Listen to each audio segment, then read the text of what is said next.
Indian national Congress session की अगर हम बात करें तो 3 इंडियन नेशनल कांग्रेस सेशंस के बारे में बताया गया है। जैसे पहला इंडियन नेशनल कांग्रेस सेशन होता कलकत्ता में, दूसरा होता नागपुर में, तीसरा होता मद्रास में। तो कलकत्ता वाला जो कांग्रेस सेशन है, तो कलकत्ता वाले कांग्रेस सेशन में आपको क्या देखने को मिलता है कि कलकत्ता का जो कांग्रेस सेशन था, तो इस कलकत्ता वाले कांग्रेस सेशन में क्या हुआ था, अगर आपको ध्यान हो तो नॉन कॉपरेशन मूवमेंट के लिए प्रपोजल रखा गया था, ध्यान है। और वो प्रपोजल नॉन कॉपरेशन मूवमेंट के लिए रखा गया था सितंबर 1920 में वेस्ट बंगाल में। और फिर दिसंबर में जब सेशन हुआ यहाँ पे नागपुर में, ठीक है, तो ये नागपुर का जो दिसंबर 1920 का कांग्रेस सेशन था, वहां पे वो non cooperation movement proposal accept कर लिया गया था। और मद्रास 1927 का जो कांग्रेस सेशन हुआ था, मद्रास मतलब चेन्नई, तो आपको ध्यान हो तो साइमन कमीशन वगैरह जब आ रहा था तो उसके लिए अपोजिशन वगैरह जो सब चल रहा था, तो ये मद्रास का 1927 वाला कांग्रेस सेशन, ठीक है। तो ये 3 कांग्रेस सेशन जो है, दिसंबर 1920 नागपुर, सितंबर 1920 कलकत्ता, ठीक है, कलकत्ता, और मद्रास 1927, ठीक है। समझ में आया? ये 3 पॉइंट ध्यान रखना है, एक पॉइंट पक्का आएगा एग्जाम में और ये आपका 1 नंबर यहां पक्का हो गया, ठीक। मैं क्या बता रहा हूं तुम्हें, पेपर सिर्फ 75 की तैयारी करना है, 5 अपन आज क्लास में पक्के कर रहे हैं, क्योंकि मैप वर्क जो बता देती है सीबीएसई वही आता है, क्लियर है।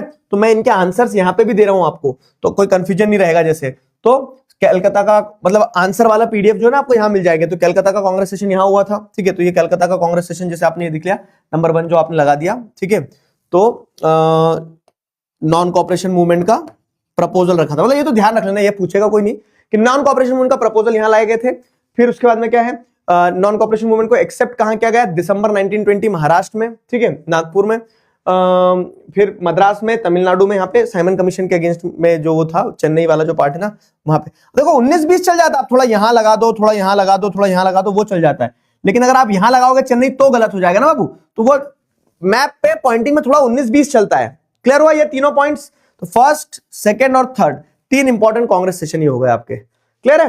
अब 3 इंपॉर्टेंट कांग्रेस सेशन के बाद में आते हैं सत्याग्रह मूवमेंट, 3 इंपॉर्टेंट सत्याग्रह मूवमेंट।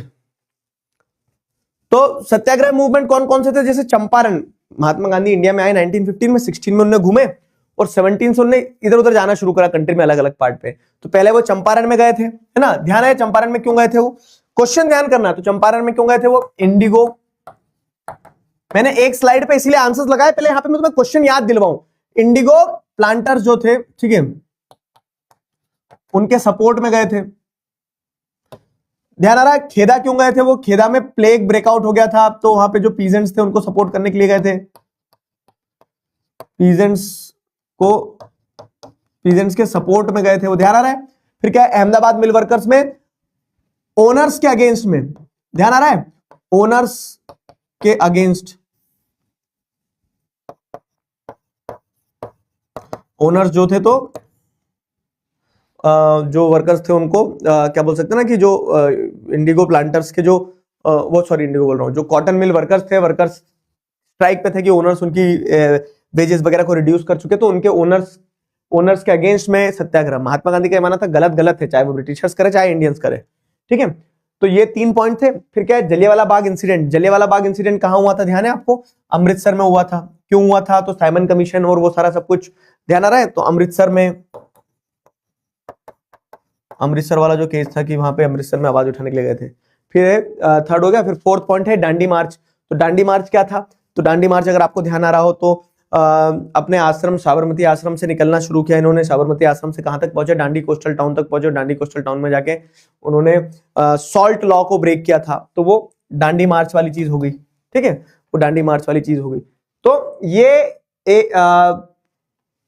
क्या बोल सकते हैं ना, सत्याग्रह मूवमेंट, जलियांवाला बाग इंसिडेंट अमृतसर में हुआ और दांडी मार्च वगैरह। तो ये 5 पॉइंट ये है, 3 और 2 5। तो ये 5 पॉइंट को भी अपन को यहां ध्यान रखना है। कैसे, तो सबसे पहले चंपारण बिहार की अगर बात करें तो ये आपका फर्स्ट पॉइंट आप लगाएंगे, चंपारण बिहार, है ना। मैं आंसर इसमें लगा के दे रहा हूं तुम्हें, चंपारण बिहार इंडिगो प्लांटर्स का मूवमेंट था, ये एक हो गया। फिर दूसरा क्या था, तो खेदा में जो पीजेंट्स थे उनके लिए पीजेंट सत्याग्रह के लिए महात्मा गांधी ने आवाज उठाई।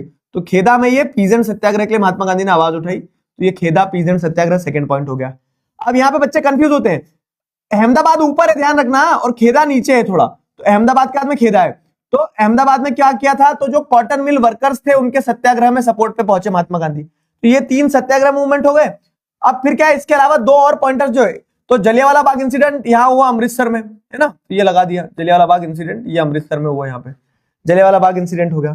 फिर उसके बाद में क्या है, दांडी मार्च, तो ये कोस्टल टाउन है, तो अब देखो ऑब्वियस है कि जब कोस्टल टाउन है तो अब ये समुद्र के एकदम तट पे लगाना, ठीक है, समुद्र के एकदम कोस्टल रीजन में लाके लगाना, तो ये समुद्र के एकदम कोस्टल रीजन में लाके लगाएंगे अपन कि हाँ यहाँ पे दांडी गुजरात में क्या है, सिविल डिसोबीडियंस मूवमेंट जहां से सॉल्ट लॉ को ब्रेक किया था उसके लिए महात्मा गांधी गए थे। क्लियर हुआ? तो ये आपके पॉइंट्स जो है 5 पॉइंट्स इस पे है और 3 पॉइंट्स उस पे है, तो टोटल 8 पॉइंट्स आपको ध्यान रखना। इन 8 पॉइंट्स में से 2 नंबर का हिस्ट्री का मैप वर्क आएगा। हिस्ट्री डन डनाडन कर दें, हिस्ट्री क्लियर है सबको? बताओ बाबू, क्लियर है क्या? Civil disobedience movement